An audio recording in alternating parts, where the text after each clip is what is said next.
Good morning. Basa na tayo ng ating libro, guys. History of the Filipino People by Agoncillo and Guerrero. Today is 28 December 2022. History of the Filipino People, Part 3. Reform and Revolution. Topic number 11. The Revolution, second phase. Ang basahin natin is paragraph The Spanish-American Secret Agreement. Basa.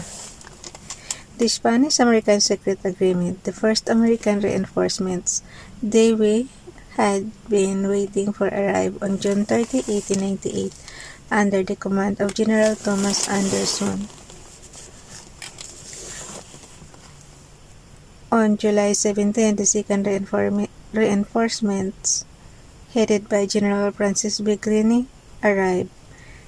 With fresh troops, the Americans were confident that they could easily dislodge the Spaniards from the city. Hope of an easy victory filled their hearts when the third reinforcements, headed by General MacArthur, arrived on July 31. Si MacArthur, yan sa atin? Very famous yan yung sa kanyang pangakong I shall return. Natandaan ko to dati. Hope of an easy victory filled their hearts. Hope of an easy victory filled their hearts when the third reinforcements, headed by General Arthur MacArthur. Ang pangalan niya, guys, is Arthur, and then yung niya is MacArthur, arrived on July 31. Preparations were immediately made for the battle that would determine the fate of Manila. For several nights, some Spanish soldiers outside the city skirmished with the Americans, resulting in a few casualties. Meanwhile, wag na kasi magyera. Resulting in a few casualties. Meanwhile, Dewey made use of his inborn diplomatic skill. He thought that the surrender of Manila could be effected without the use of arms. Consequently, he started negotiations with Agustin through the Belgian consul Andre regarding the surrender of Manila. But when the peninsular government heard of Agustin's plan to surrender, it relieved him as governor and appointed General Fermin Jaudenis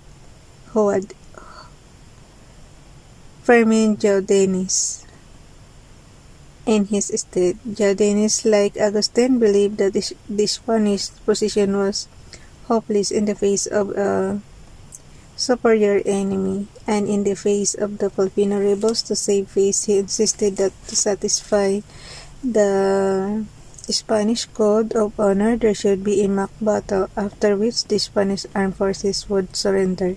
He further insisted that the Filipino rebels should be excluded from participating in the surrender of Manila. That is to say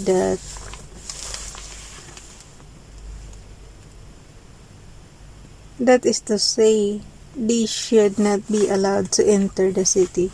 Dewey and Merritt accepted the terms, even if it meant treachery to their ally, General Aguinaldo.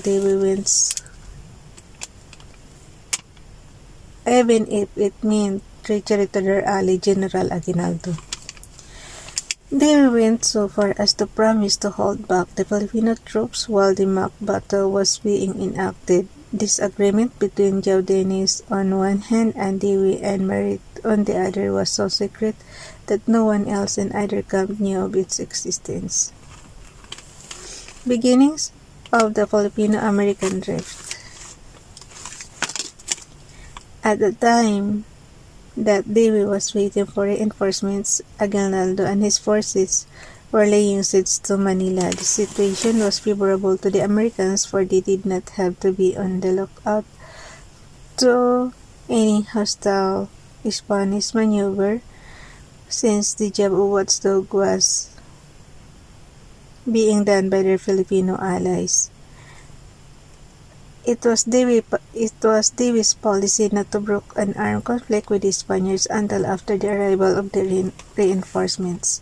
When finally the latter arrived, General Wesley Merritt decided that the offensive against Manila should be conducted along the bay side. Since this position was occupied by the Filipinos, he instructed General Francis B. Greene to ask for Aguinaldo's cooperation in the drive against their common enemy. By cooperation, Merritt meant the evacuation of the Bayside area by the Filipino troops so that the Americans could occupy it. Aguinaldo demanded that the request for the evacuation be made in writing. Greene promised he would after the evacuation. With this verbal promise, Aguinaldo withdrew his troops to give way to the Americans. Greene, however, did not honor his word. So, umpisa pa lang talaga American talaga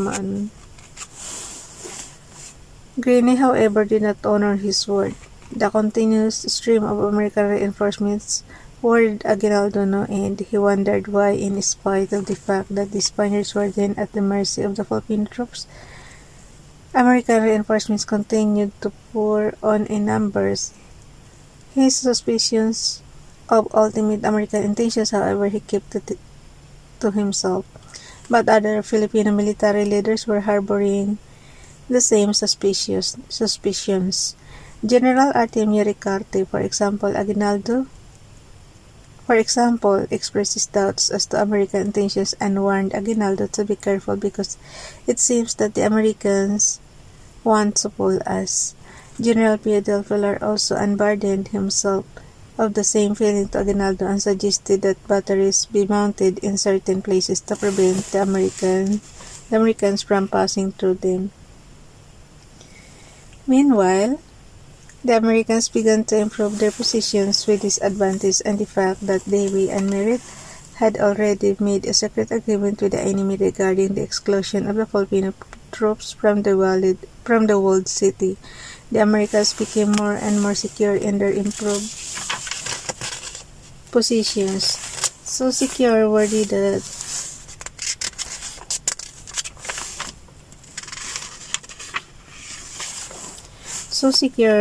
that on the eve of the mock assault on Manila, General Anderson had the insolence to telegraph Aguinaldo, "Do not let your troops enter Manila without permission from the American commander. On this side of the Pasig River, you will be under fire."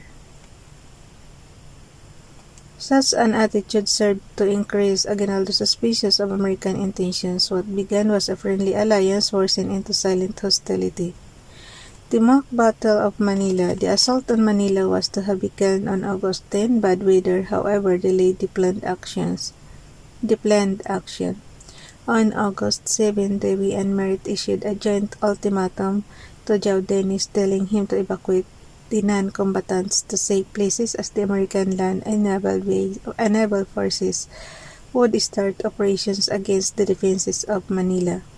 João Dennis asked the opinion of high Spanish officials, including the Archbishop, on what to do. Since there was no unanimity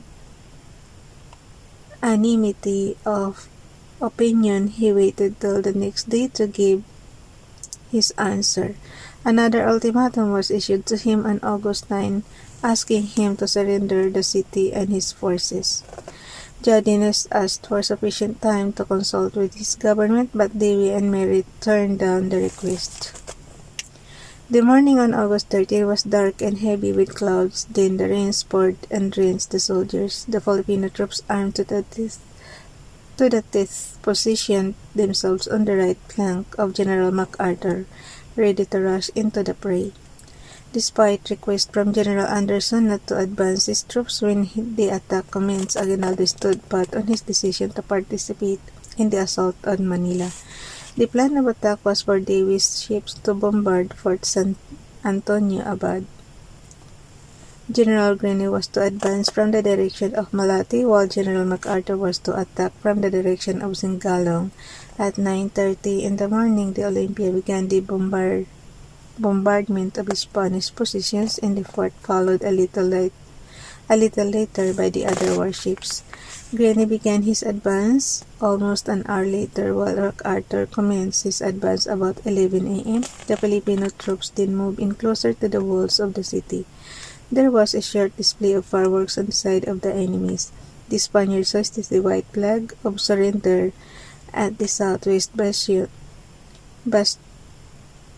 of the walls at about 11:20 a.m., but it was not until 12 noon that General Greene noticed that Manila had fallen.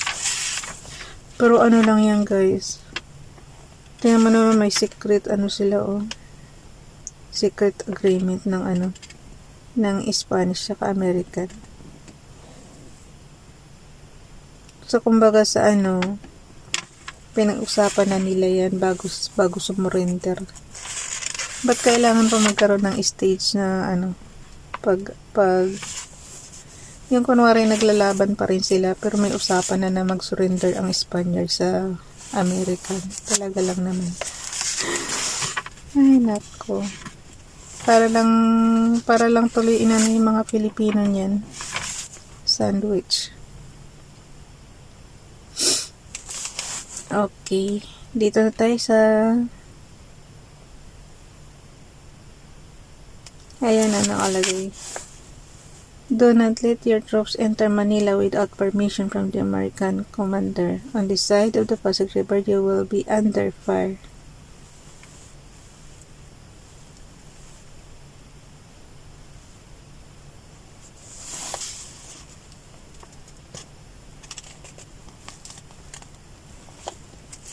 Sila. Tapos na naman yun Kumbaga sana binabasa na lang natin yung ating history, guys. Parang binabalikan na lang pa natin. Pero nakakasama lang ng loob. Ito na tayo. Manila had fallen. So sumurrender na nga yung yung Spaniards. Terms of capitulation. General Greene, upon seeing the white flag, rushed into the open Bagumbayan, followed by a handful of soldiers. Traversing what is now the city hall, Greene, accompanied by his chief of staff, Captain Bates, took a carriage and entered the city at the Puerto Real.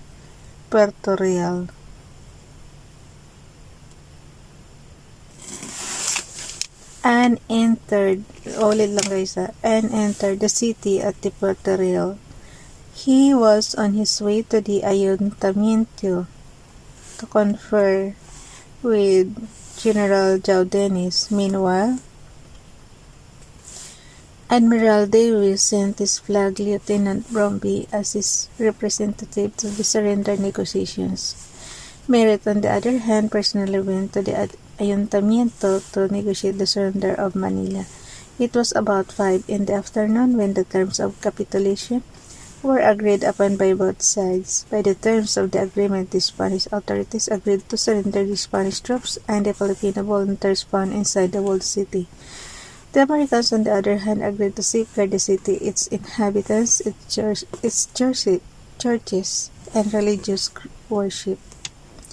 The following day, Sunday, August 14, the document containing the terms of surrender was formally signed by the representatives of both parties.